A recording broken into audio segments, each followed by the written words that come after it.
भारत पाकिस्तान में नहीं जाएगा 2025 का चैंपियन ट्रॉफी खेलने। आपको बता दें कि 2025 का चैंपियन ट्रॉफी जनवरी महीने में पाकिस्तान में खेला जाना है। वहीं पाकिस्तान में पिछले 29 सालों से कोई भी ICC टूर्नामेंट नहीं करवाया गया। पाकिस्तान के लिए एक बहुत बड़ा मौका है अपने देश में बाहरी देशों को बुलाकर एक क्रिकेट का महाकुंभ आयोजन करने का। लेकिन वहीं भारत की तरफ से अभी इस मुद्दे पर कोई भी स्पष्टीकरण सामने नहीं आया कि भारत पाकिस्तान में जाएगा कि नहीं 2025 का चैंपियन ट्रॉफी खेलने। वहीं भारत के द्वारा 2008 में आखिरी दौरा पाकिस्तान का किया गया था। उसके बाद कोई भी दौरा भारत के द्वारा पाकिस्तान का नहीं किया गया। भारत के द्वारा बताया यह जा रहा है कि सुरक्षा के कारण हो सकते हैं, जिस वजह से भारत पाकिस्तान में मैच खेलने नहीं जाएगा। वहीं जब इस बारे में BCCI से बात की गई तो BCCI का कहना था कि इस बारे में हमें कोई जानकारी फिलहाल नहीं है। भारत पाकिस्तान में चैंपियन ट्रॉफी खेलने जाएगा कि नहीं जाएगा, इसका फैसला भारत सरकार करेगी। यदि भारत सरकार की तरफ से हमें कोई भी अपडेट मिलती है तो हम मीडिया के साथ साझा जरूर करेंगे। Increased women participation in Haryana Assembly elections.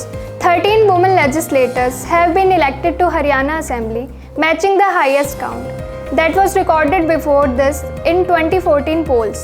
Among those who are elected and stand out is India's richest woman, Savitri Jindal, who is also the only woman to have won as an independent candidate, and Olympian Vinesh Fogart, who clinched the Julana Assembly constituency for Congress after retiring from wrestling earlier this year.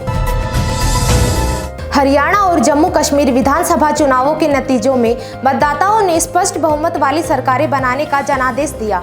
सबसे बड़ा अचंभा हरियाणा में हुआ, जहां सभी कयासों और exit poll को ध्वस्त करते हुए भाजपा ने जीत की हैट्रिक लगा दी।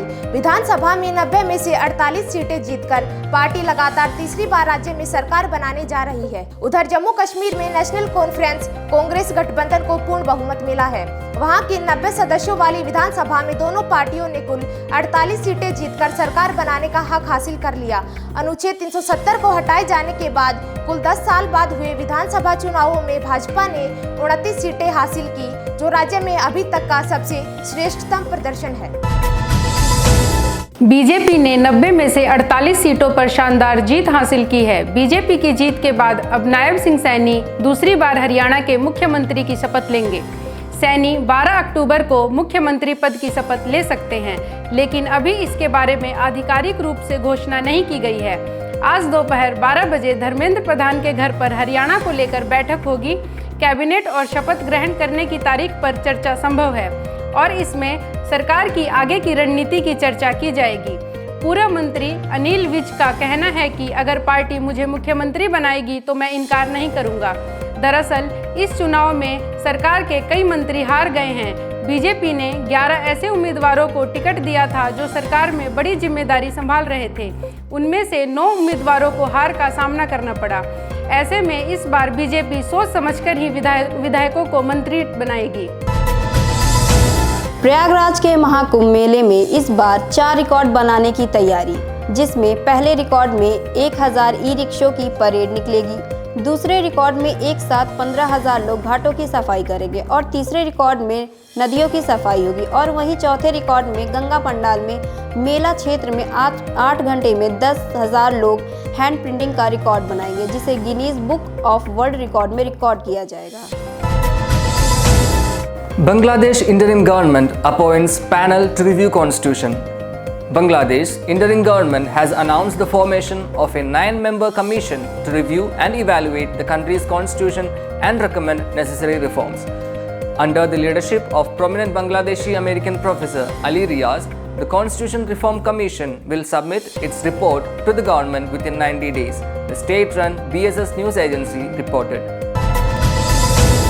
Nobel Prize in Physiology or Medicine 2024 has been awarded to Victor Ambrose and Gary Ruvkun for their discovery of mRNA and its role in gene regulation after transcription. Nobel Prize in Physics 2024 has been awarded to John Hopfield and Geoffrey Hinton for their foundational discovery and inventions that enable machine learning with artificial neural networks. To the moon in 100 hours. Indian rocket in preparation. An Indian rocket capable of transporting and returning Indians to and from the moon is being developed by ISRO. The new generation rocket named NGLV Surya requires only 100 hours to reach the moon. The rocket, which is capable of returning to the Earth, is being made by using more than 1,000 crores. It is stated that it will be ready in a few years and will be able to send Indians to the moon in 2040. It took 936 hours for Chandrayaan 1, 2 and 3 to reach its destination, where it's believed that NGLV Surya will only need 100 hours. Muizu invited to Indian to visit his country. Yesterday in the meeting with PM Modi, Muizu invited Indian visitors to visit Maldives. He said, India is one of our largest tourism source market and we welcomed in our country. On the 5 days bilateral meeting, Muizu also visited Taj Mahal with his wife Sajida Mohammed. This meeting is crucial for both countries after Lakshadweep Maldives controversies. Tourism is the largest industry in the Maldives, generating 30% GDP and 60% foreign currencies. After gets a European tourist, still Indian tourists are a key source of revenue during wind weekends. National Space Commission clears India's 5th lunar mission. After the success of the Chandrayaan 3 mission, the National Space Commission has cleared the 5th lunar mission, the Lunar Polar Exploration Mission or LUPAS. The LUPAS mission will explore the moon for water and other resources. It is a collaborative effort between the Indian Space Research Organization and the Japan Aerospace Exploration Agency. The mission is also part of India's larger lunar roadmap that envisages sending an astronaut to the moon and bringing him or her safely back. 70वें राष्ट्रीय film पुरस्कार का समारोह नई दिल्ली के विज्ञान भवन में हुआ, जिसमें भारतीय सिनेमा की मशहूर हस्तियों को राष्ट्रपति द्रौपदी मुर्मू के द्वारा सम्मानित किया गया। इसमें ऋषभ शेट्टी को कंतारा मूवी के लिए बेस्ट एक्टर, जबकि मानसी पारेख को कच्छ एक्सप्रेस के लिए बेस्ट एक्ट्रेस का नेशनल अवार्ड मिला। मिथुन चक्रवर्ती को दादा साहेब फाल्के का अवार्ड मिला। मनोज वाजपेयी को उनकी सीरीज गुलमोहर के लिए नेशनल अवार्ड से सम्मानित किया गया। प्रीतम को ब्रह्मास्त्र के लिए बेस्ट म्यूजिक डायरेक्टर का नेशनल अवार्ड दिया गया। नीना गुप्ता को ऊंचाई के लिए बेस्ट सपोर्टिंग एक्ट्रेस का अवार्ड दिया गया।